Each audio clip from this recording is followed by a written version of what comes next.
गरिमा क्या होती है, यज्ञ का आधार क्या होता है, यज्ञ का प्राण क्या है, यज्ञ की आत्मा क्या है और यज्ञ का सार क्या है। आप कोई भी काम करते हो तो उसका सार होता है या नहीं होता। आपने लेसन को पढ़ा, पाठ को पढ़ा, अंत में उसका क्या होता है, सार होता है। इसे उपसंहार रूप में कहते हैं कि इस पाठ के अंदर ये दिया गया है और लास्ट में ये क्या है, इस पाठ का, इस लेसन का उपसंहार है, इसमें ये बातें कही गई हैं। लेकिन उस पाठ को पढ़ने से लाभ क्या होता है, कुछ ना कुछ उसमें छुपा होता है कि हम कुछ ऐसा जाने कि जिससे हमारा जीवन बदल सके। तो निवेदन करता हूं कि राजा जनक ने, ये बहुत समय पुरानी बात है, जब आप ब्राह्मण ग्रंथों को पढ़ेंगे तो राजा जनक ने एक बहुत बड़े यज्ञ का आयोजन किया, जैसे आप सामवेद पारायण महायज्ञ कर रहे हैं। दुनिया भर के पूरे भारत और सारी आवर्त के सभी ऋषि उन्होंने बुलाए, उद्यालक मुनि को उन्होंने छोड़ दिया। सभी निकल करके आश्रम के सामने से जा रहे थे। महर्षि उद्यालक पूछते हैं कि अरे ऋषियों, आप कहाँ जा रहे हो। तो वो सभी ऋषि कहते हैं कि महाराज जनक ने इतने बड़े यज्ञ का आयोजन किया है कि आर्यावर्त के अंदर जितने भी ऋषि हैं, मुनि हैं, तपस्वी हैं, वो सभी के सभी कहाँ जा रहे हैं, यज्ञ के अंदर जा रहे हैं। यज्ञ में अपने जीवन को लगाने के लिए, परिवर्तित करने के लिए जा रहे हैं। ऋषियों के साथ टोली बना करके चले जाते हैं। जैसे ही वो पहुंचते हैं, सारे जगत के अंदर और उस सभा में, यज्ञ में सन्नाटा छा जाता है। और कैसा सन्नाटा कि महर्षि उद्यालक आ गए और राजा जनक भी भयभीत हो जाते हैं, घबराने लगते हैं कि मैंने तो निमंत्रण नहीं दिया, मुझसे बड़ी भूल हो गई। जाकर चरणों में गिर जाते हैं और एक ही बात कहते हैं कि ऋषि, मुझे क्षमा कर दीजिए कि मैं आपको निमंत्रण नहीं दे पाया। देखिए आगे की बात आपके बीच में कहना चाहता हूं कि मेरा ऋषि क्या कहता है, ये ऋषियों की परंपरा थी। आज वो ऋषि परंपरा हमारे बीच से खत्म हो चुकी है। आज वो सम्मान, वो अधिकार हमारे बीच से जा चुका है। और कहना चाहता हूँ, आपसे निवेदन करना चाहता हूँ, वो ऋषि कहता है जाकर के कि जितने भी आप बैठे हैं, मैं सबका सम्मान करता हूँ, सबका आदर करता हूँ, लेकिन मैं 3 प्रश्न आपके बीच में देना चाहता हूँ, मुझे बता दीजिए, तब जाकर के मेरा यज्ञ सफल हो जाएगा। आप जिस यज्ञ में बैठे हैं वो यज्ञ सफल हो जाएगा। तो पहला सवाल, पहला प्रश्न वो ऋषि उद्यालक करते हैं, और वो कौन सा था कि इस यज्ञ की आत्मा क्या है। बोलो जी, जानते हो इस यज्ञ की आत्मा क्या है। कितने दिनों से यज्ञ कर रहे हो आप लोग, बोलो जी। जीवन बीत गया, कितने तो बुजुर्ग हो गए, कितनों के बाल सफेद हो गए और कितने संसार से विदा हो गए।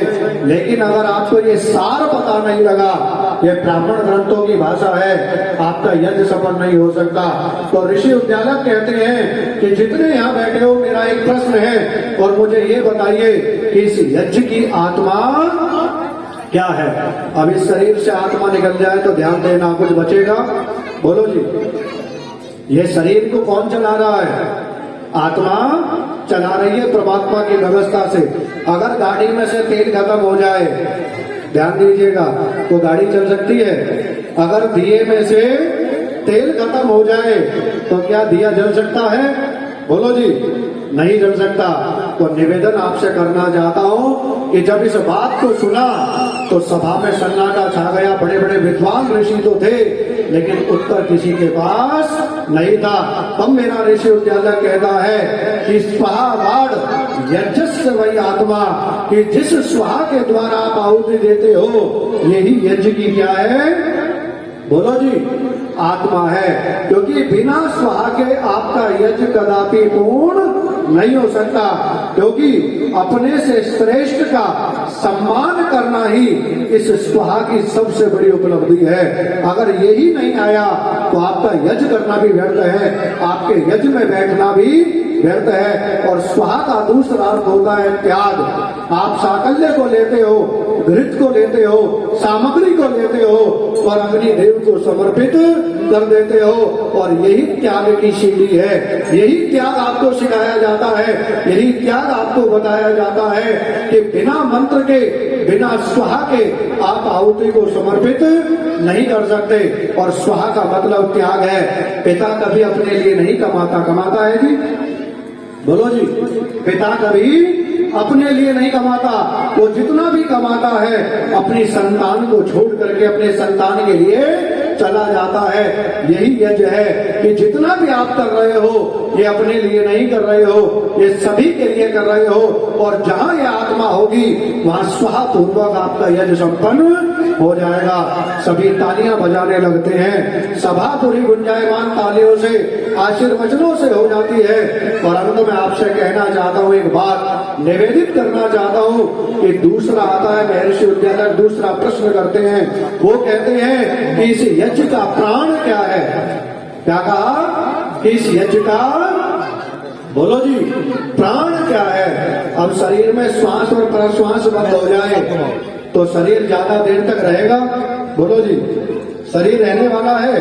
तो नहीं है। जो आप आहुतियां प्रदान कर रहे हैं तो निवेदन आपसे करना चाहता हूं, जिन आहुतियों के द्वारा आप सम्मान दे रहे हैं, तो महर्षि उद्यालक जब कहते हैं कि सभी दुनिया वालों जितने ऋषि मुनि बैठे हुए इस सभा में, राजा जनक के दरबार में आपसे निवेदन करना चाहता हूं, ये बताइए इस यज्ञ का प्राण क्या है? सन्नाटा छा जाता है।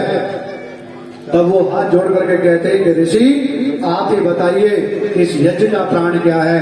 तो आपके बीच में कहना चाहता हूं, इदन्न मम वही यज्ञस्य प्राणः, कि जो इदन्न मम आप बोलते हैं कि इदम माने यह, ना माने नहीं, मम माने मेरा, वही यज्ञ का क्या है? प्राण है। कि जो भी मैं आपको दे रहा हूं भगवान, वो मेरा नहीं है, वो आपका है, मैं आप ही को समर्पित कर रहा हूं। ये क्या है? बोलिए, यज्ञ का प्राण है। और जब तक आपके अंदर त्याग भावना नहीं आएगी, आपके अंदर दान की भावना नहीं आएगी, आपके अंदर दक्षिणा की भावना नहीं आएगी, तो निवेदन करना चाहता हूं आपका यज्ञ कदापि सफल नहीं हो सकता। ये नहीं कि दक्षिणा जो कार्य करवा रहा है या यज्ञ करवा रहा है वो ही दे। जितने लोगों की आहुति का आधार दिया जाता है वो सभी दक्षिणा के अधिकारी बन जाते हैं। वो आपके सामर्थ्य के ऊपर है कि आप 1 दें चाहे 1000 दें, वो आपके ऊपर डिपेंड करता है। लेकिन यज्ञ का प्राण क्या है? इदन्न मन है, त्याग है। और जीवन में जब तक त्याग नहीं करोगे तो यज्ञ का प्राण भी आपका वंचित नहीं रहेगा। उद्यालक मुनि तीसरा प्रश्न करते हैं जो बड़ा गजब का है और हर व्यक्ति को इससे प्रेरणा लेनी चाहिए, एक संदेश लेना चाहिए। और वो क्या कहते हैं कि हे राजन, मैं आप सभी सभावासियों से पूछना चाहता हूँ, ऋषियों से, कि इस यज्ञ का सार क्या है? आप जिस हवन को कर रहे हैं उसका सार है? कुछ नहीं है, या खाली किया, सुना और चले गए, है जी? सार कुछ नहीं है। इस यज्ञ का लोक और परलोक में आपको क्या मिलेगा? इसका फल मिलेगा।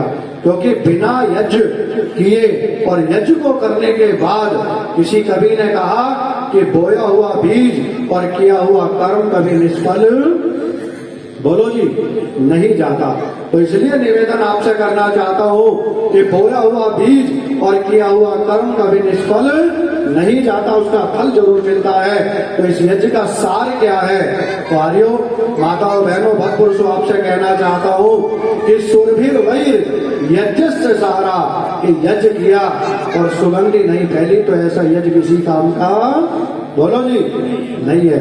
आप यज्ञ कर रहे हो पूरे क्षेत्र के अंदर, पूरे गाजियाबाद के अंदर, बागपत के अंदर ये फैल जाए कि हाँ मैंने यज्ञ किया है, इस घर में यज्ञ हुआ है, पथिक जी के परिवार में यज्ञ हुआ है, और हमने सामवेद यज्ञ को करके आज एक दिशा और एक दिशा के साथ साथ दशा हमने समाज को दी है।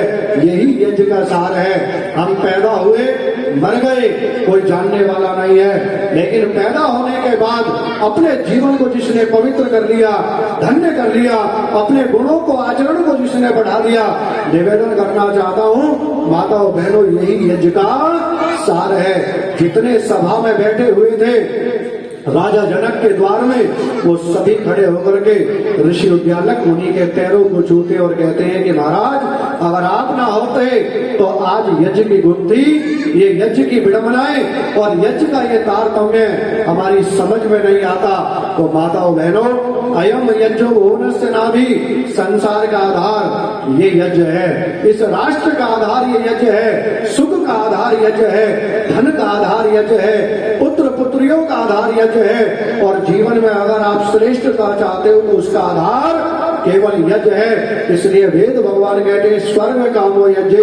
ये दुनिया के लोगों, अगर स्वर्ग चाहते हो तो बैकुंठ में नहीं मिलेगा, गंगा हरिद्वार नहीं मिलेगा, वृंदावन मथुरा नहीं मिलेगा, अमरनाथ की गुफाओं में नहीं मिलेगा, वो तो आपके पास है। जिस दिन परमात्मा से आत्मा की दूरी कम हो गई, मैं कहना चाहता हूँ वही स्वर्ग का आधार है, वही बैकुंठ है, वही हरिद्वार है और वही जीवन का आधार है। और एक बात और कहना चाहता हूँ, क्या गंगा, क्या नदी, क्या तीर्थों की धार करे और वही घर स्वर्ग के समान है, जिस घर में औलाद माता पिता का सत्कार करे। इससे बड़ा स्वर्ग, इससे बड़ा आधार कोई धरती पर दूसरा नहीं है। तो आइए आप सभी ने यज्ञ की आत्मा, यज्ञ का प्राण और यज्ञ के सार को समझने का प्रयास किया और उम्मीद करता हूं कि आप अपने आधार को लेकर के चलेंगे, अपने जीवन को बना करके चलेंगे और अपने आप को यज्ञ से जोड़ करके चलेंगे। आइए जुड़ते हैं पुण्य वेद ऋचाओं से, कुछ और आहुतियों को दे करके